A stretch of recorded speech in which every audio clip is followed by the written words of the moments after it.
அன்பார்ந்த பெரியோர்களே, அருமை தாய்மார்களே, எனது உயிர்நிமினிய மாணவ செல்வங்களே, இளைஞர்களே, தன்னம்பிக்கை இல்லாமல் இப்புவியில் எவ்வுயிர்க்கும் வாழ்க்கை இல்லை என்பதை உணர்த்துகின்ற ஒரு சிறு சம்பவத்தை உங்களோடு பகிர்ந்து கொள்ள விளைகிறேன்.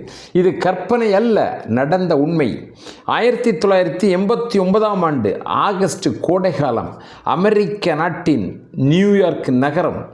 தேசிய அளவிலான புகைப்பட கண்காட்சி, பல நூறு புகைப்பட கலைஞனுடைய சாதனை போட்டோக்கள் ஆயிரக்கணக்கில் மக்கள் பார்வைக்கு கண்களுக்கு விருந்தாக காட்சிப்படுத்தப்பட்டிருந்தன. பார்வையால் பருகி படக்காட்சி அறிவி ஞானத்தால் எடை போட்டவர்கள் சிறந்த போட்டோக்களை பற்றிய கருத்துரைகளையும் பதிவு செய்தார்கள். சிலவற்றை விலை கொடுத்தும் வாங்கினார்கள். மக்களால் பெரிதும் பிரமிக்க வைத்த படங்களை வரைந்தவர்களுக்கு பாராட்டுக்கள், பரிசுகள் என குவிந்தன. நூற்றுக்கணக்கான படங்களை காசாக்கியவர் யார் தெரியுமா? பாராட்டுகளும் முதன்மை பரிசுகளையும் வென்றவர் ரிச்சி டி மாண்டி என்கின்ற பிரேசில் நாட்டுக்காரர். யார் இந்த புகைப்பட கலைஞர்? எங்கிருந்து கற்றார்? அவர் கற்ற கலையிலே ஒரு சிறிதளவேனும் கடனாக தருவாரேயானால் நானும் ஒரு கேமராவை வாங்கி எடுத்துக்கொண்டு காடு மேடுகள் செல்வேன். உச்சி மலை, ஊறும் அருவிகள், வளர்ந்து நிற்கின்ற வனாந்திர காடுகள், துள்ளித் திரிகின்ற காட்டுவாழ் உயிரினங்கள் அத்தனையும் படமெடுப்பேன். போட்டிகளில் பங்கேற்று பரிசுகளை வெல்வேன் என்று ஏங்கியோர்கள் பல பேர் உண்டு. யார் இந்த ரிச்சி டி மாண்டி என்பதை நானும் அறிந்து கொள்ள விரும்புகின்றோம் அல்லவா? வாருங்கள், ஒரு சிறு சம்பவம்.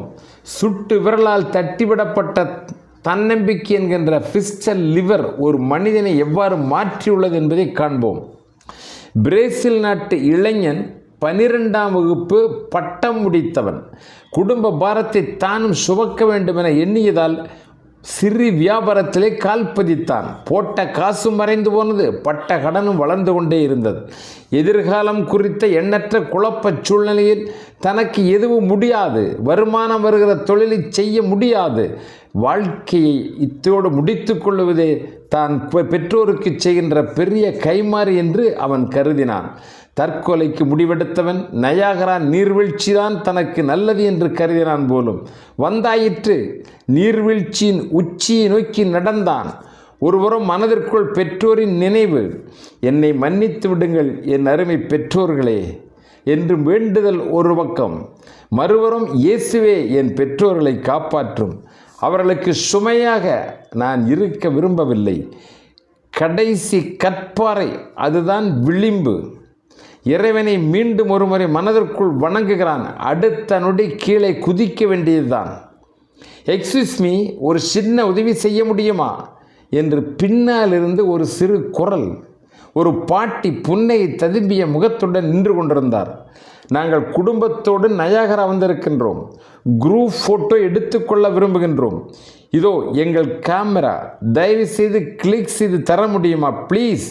கெஞ்சும் பாவனை முகத்தோடு பாட்டி கேட்டது இளைஞனை சம்மதிக்க வைத்தது.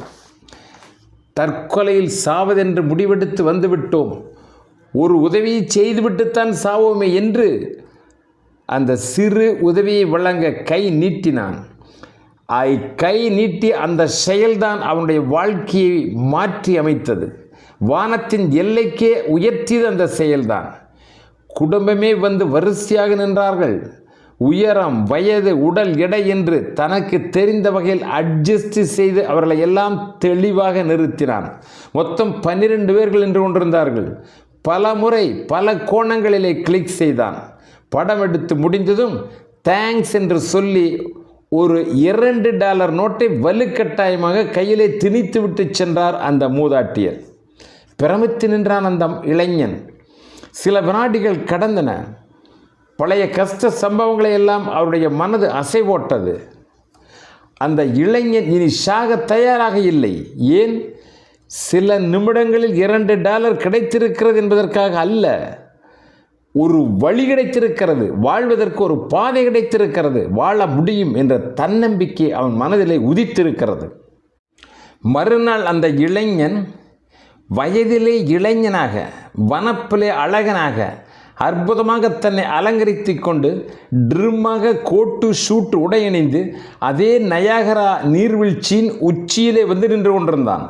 அவனுடைய சட்டையிலே ஒரு பேட்சும் இருந்தது.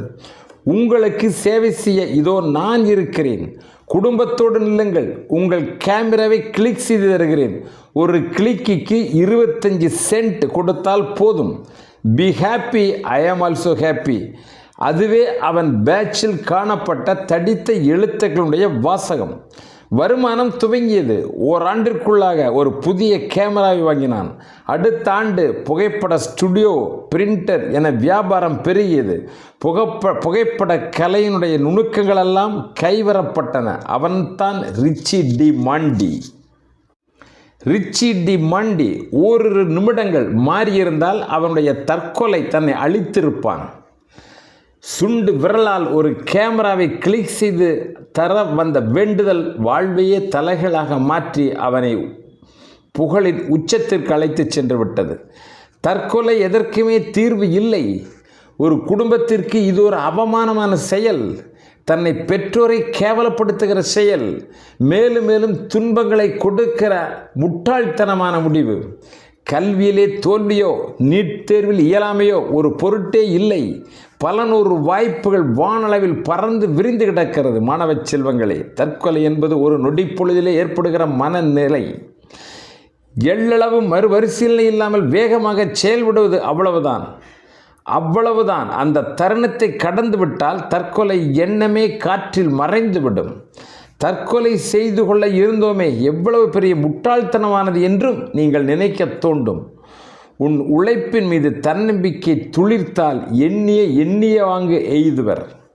கட்ட துவங்குவதில்லை தூக்கணாங்குருவிகள், தூண்டில் கொண்டு மீன் பிடிக்க புறப்படுவதில்லை கொக்குகள், உயரத்திற்கு அஞ்சி பறக்காமல் ஒதுங்குவதில்லை கழுகுகள், இன்னொருவரை துணையாக்கி கொண்டு வேட்டைக்கு செல்வதில்லை சிங்க கூட்டங்கள், நடனம் கற்றுக்கொண்டு தோகை விரித்து ஆடுவதில்லை மயில், அதிர்ஷ்டத்தை நம்பி நிலவிலை கால் வைக்கவில்லை மனிதன். எனவே எனது உயிர் நிமினிய மாணவர்களே, இளைஞர்களே, தன்னம்பிக்கை இன்றி இப்புவியில் ஏற்றமில்லை. இந்த உயிர் வாழ்வதற்கு தன்னம்பிக்கைதான் அடிநாதமாக இருக்கும். எனவே எண்ணி துணிய கருமம் உங்களை தேடி வரும்.